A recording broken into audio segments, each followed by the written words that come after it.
আমাদের করণীয় আমরা লাগাতার প্রথম থেকে যখন এসআইআর এর কর্মসূচি শুরু হয় তখন থেকে আমরা লাগাতার আন্দোলনের মধ্যে আছি।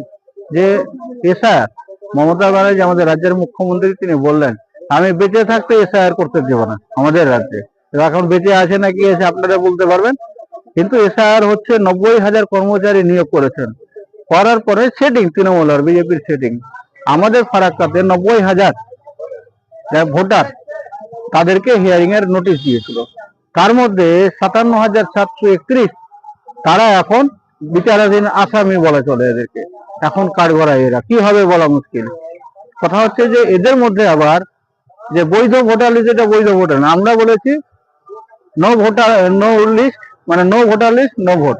আগে ভোটার লিস্টটাকে তুমি প্রকাশ করো, অর্থাৎ পূর্ণাঙ্গ ভোটার লিস্ট বলতে গিয়ে বৈধ ভোটার, কোনো বৈধ ভোটারের নাম তালিকা থেকে বাদ দেওয়া যাবে না। কিন্তু যেটা বেরিয়েছে তাতে দেখা যাচ্ছে এটা অন্যরকম গন্ধ। 90,000 কর্মচারী নিয়োগ হলো, যতগুলো নথি লাগলো সেই নথি দেওয়া হলো, বিএলওরা গুরুত্বপূর্ণ ভাবে কাজ করলো, ভূমিকা করলো, দেখালো। তাতে বিএলওদের একটা ভূমিকা ছিল যে বিএলও যদি বলে সার্টিফাই করে তাহলে এদের কোনো সমস্যা নেই, চলে আসবে। এবং 2000 দুয়ে যাদের ভোটার লিস্টের নাম আছে তাদের কোনো ব্যাপারে নেই। কিন্তু এখন দেখা যাচ্ছে যাদের 2000 দুয়ে ভোটার লিস্টের নাম আছে তাদেরকেও হিয়ারিং এর নোটিশ পাঠালো, তারপরে আন্ডার আছে অ্যাডজুডিকেশন তালিকায় নাম আছে তাদের। তাহলে ভয়ানক একটা গেম বিহারে যা হয়েছে সেটাই আমাদের এখানে করতে চাইছে আমাদের পার্টি, সিপিএম পার্টি, আমাদের নেতৃত্ব এবং বামফ্রন্ট। পরশুদিন আপনারা দেখেছেন যে সি অফিসে অবস্থান বিক্ষোভ ছিল, ডেপুটেশনের কর্মসূচি ছিল। এই কর্মসূচি যখন গ্রহণ করে তখন ওখানকার সিও পালিয়ে যায়, আসেনি, ছিল না, ডেপুটেশন গ্রহণ করেন আমাদের পার্টির পক্ষ থেকে। তখন ওখানে অবস্থানে বসে যায় হাজার হাজার কর্মী, আমাদের নেতৃত্ব সারা রাত ধরে ওখানে অবস্থানে বসেছিল।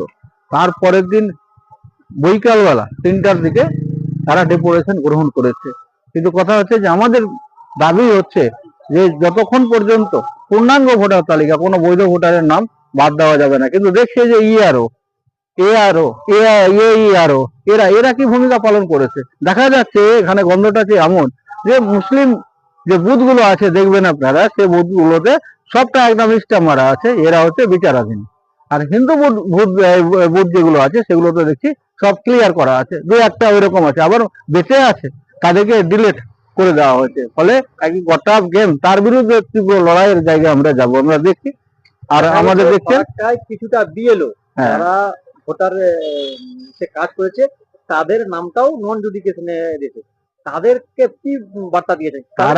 তারা প্রায় 22 জন বিএলও আছে, 22 জন, এক দুজন না।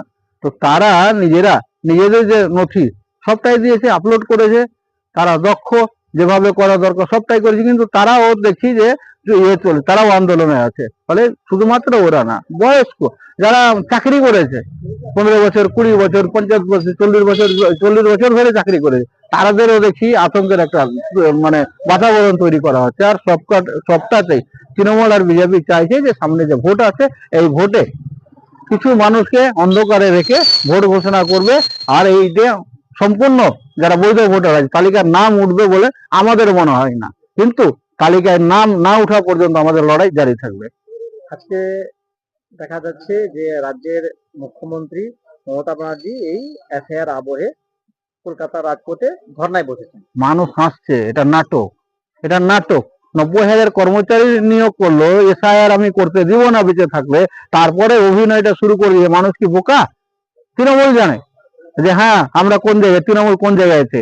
সংখ্যালঘু মুসলিম ভোট তার তৃণমূলের পক্ষে নেই, সামান্য কিছু হয়তো আছে, বাকি বেরিয়ে গেছে, এটা তৃণমূল জানে। ওই জন্য এই নাটকটা করে যদি আইওয়াস করা যায় সেটার জন্য তৃণমূল আর বিজেপি রাস্তাতে নেমেছে। ফলে মানুষ বোকা না, মানুষ ঘাসে মুখ দিয়ে চলে না, মানুষ ঠিক জানে যে কারা অপরাধী, কার জন্য আজকে আমাদের এই অবস্থা, দুর্দশা। গোটা পশ্চিমবাংলাতে আদিবাসীরা ভাবেন তো ফারাক্কা বাহাদুরপুরে, তারা এখানকার বাসিন্দা না, 70 বছর, 80 বছর, 90 বছর, মহিলা পুরুষ যেই থাক না কেন হাঁটতে পারে না, তাদেরকে নিয়ে এসে লাইনে দাঁড় করিয়ে দিল। আর বলছে 2002 যাদের নামের তালিকায় নাম আছে তাদের কোনো অসুবিধা হবে না।